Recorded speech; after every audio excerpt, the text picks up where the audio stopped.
there, I'm lucky to go to Noriega, and this is Luck Be With You News. Sadly, for the time being, we don't have our prompters at the moment, so I have to read off this sheet of paper. So, breaking news, local Rhode Island teen wins rights to her body. Anna Fitzgerald, 13, has been spending the last 2 weeks at the court to win medical emancipation since she refuses to donate her kidney to her older sister, Kate Fitzgerald. Anna is the youngest kid of the Fitzgerald family, alongside Kate and then Jesse Fitzgerald. Anna has been bred to be a genetic match for her sister Kate, who has acute promyelocytic leukemia. She was made this way so she could help Kate out by donating blood, bone marrow, and almost her kidney. Basically, she has been donating to Kate ever since she was born. Anna has never been able to live her life on her own since she's always been stuck to Kate. Anna tried to go to a hockey trip once, but her parents didn't allow her since they were worried that something could happen to Kate and they'd need her. This led to Anna mainly being overshadowed by Kate, only seen as the donor for the purpose of Kate than being her own person in her life.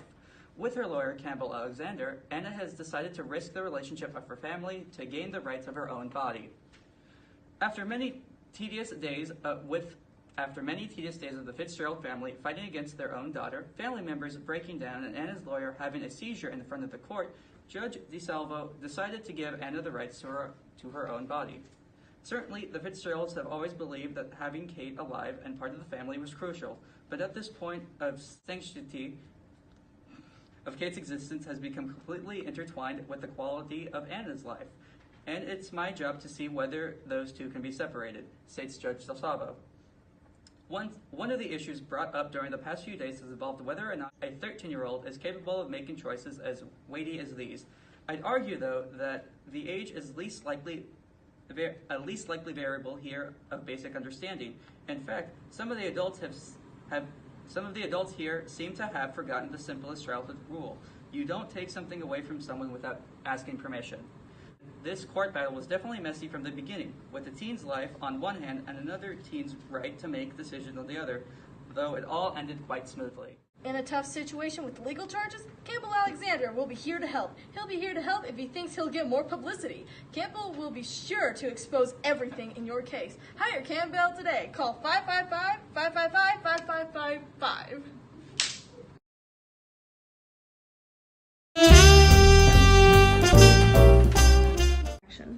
For the human interest today, we will be interviewing Sarah Fitzgerald, mother of Anna and Kate Fitzgerald. Sarah, although she is unlikable, she gave a lot of life to the story. Anna would not have had the idea of a court case if it weren't for Sarah arguing and trying to force her to donate her kidney to save Kate. We interview Sarah to try and see what her views are and try to make sense of them. The first thing I asked Sarah when we sit down is if she considered the consequences on herself and Anna when she decided to make her in a petri dish.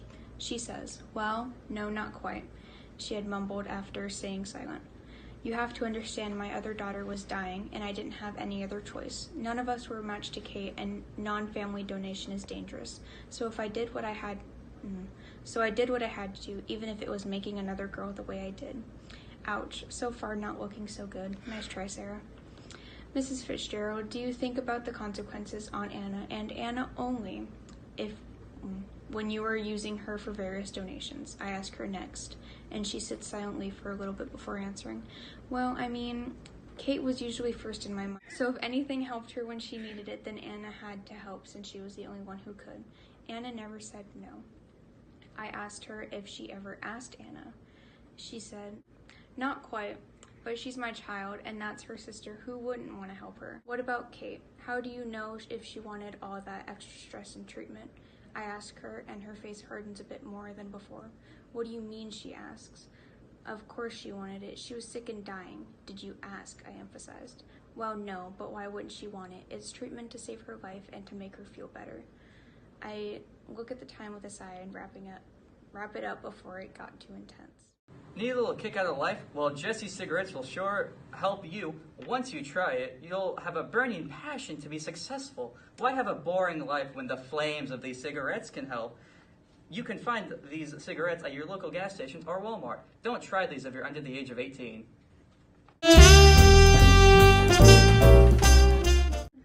Alright, and now we have the opinion piece. Kate, leukemia, and suicide. Ouch, I already know that this is going to be one heck of a painful and difficult topic to handle, Though Kate Fitzgerald, 16, has been dealing with acute pyomyositic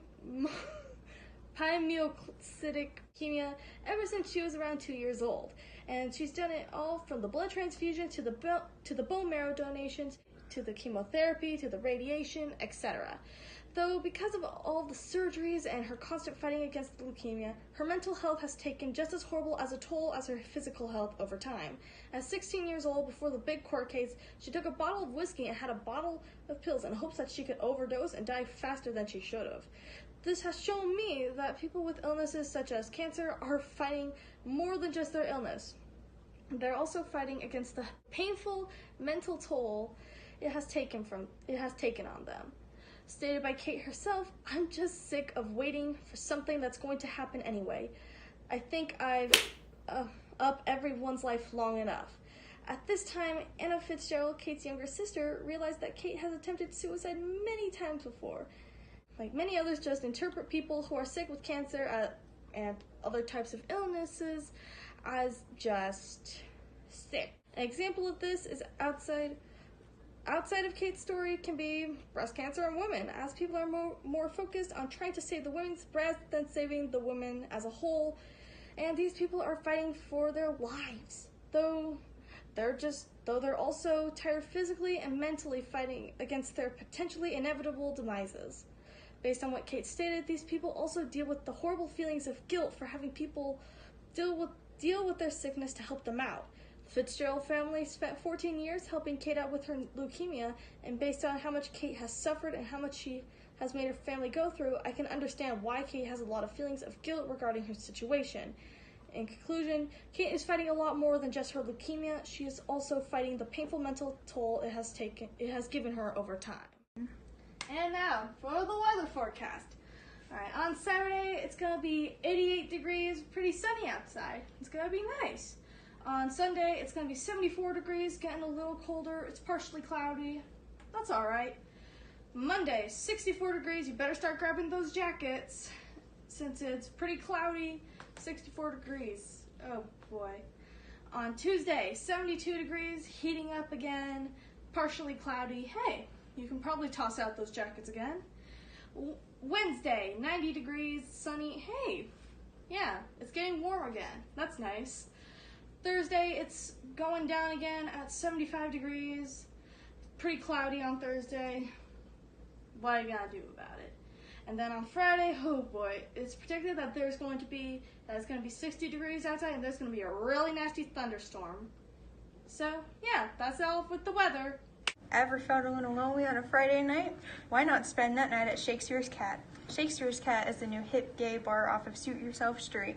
If you're ever bored, then this is the place to go.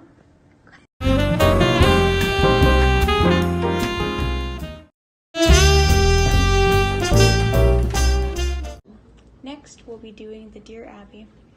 Lately, I've been struggling with a conflict in my family. My wife wants to save our first daughter, Kate, by having our second daughter, Anna, forced to donate her kidney. Anna is tired of being forced to go through operations when she doesn't want to. How do I choose which one is right?